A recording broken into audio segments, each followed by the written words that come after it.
சப்ரகமுவ மேல், தென் மற்றும் ஊவா மாகாணங்களின் பல இடங்களிலும், அத்துடன் கண்டி, நுவரெலியா மற்றும் அம்பாறை மாவட்டங்களின் பல இடங்களிலும் மாலை அல்லது இரவு வேளைகளில் மழை அல்லது இடியுடன் கூடிய மழை பெய்யக்கூடும்.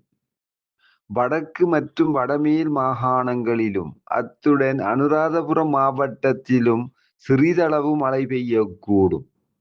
மத்திய சப்ரகமுவ, தென், ஊவா மற்றும் கிழக்கு மாகாணங்களின் சில இடங்களில் காலை வேளையில் பனிமூட்டம் காணப்படும்.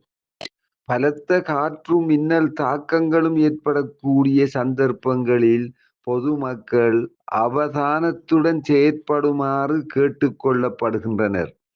கடல் பிராந்தியங்களை பொறுத்தவரையில் கொழும்பு தொடக்கம் காலி, மாத்தறை, ஹம்பாந்தோட்டை ஊடாக பொத்துவில் வரையான கடல் பிராந்தியங்களின் பல இடங்களில் பிற்பகல் அல்லது இரவு வேளைகளில் மழை அல்லது இடியுடன் கூடிய மழை பெய்யக்கூடும்.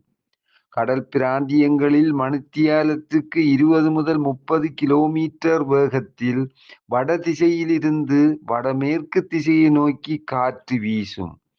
கொழும்பு தொடக்கம் காலி, மாத்தறை, ஹம்பாந்தோட்டை ஊடாக பொத்துவில் வரையான கடல் பிராந்தியங்களில் மணித்தியாலத்துக்கு 50 முதல் 55 கிலோமீட்டரிலும் கூடிய வேகத்தில் அடிக்கடி காற்று அதிகரித்து வீசக்கூடும். இவ்வாறான சந்தர்ப்பங்களில் இக்கடல் பிராந்தியங்கள் ஓரளவு கொந்தளிப்பாக காணப்படும்.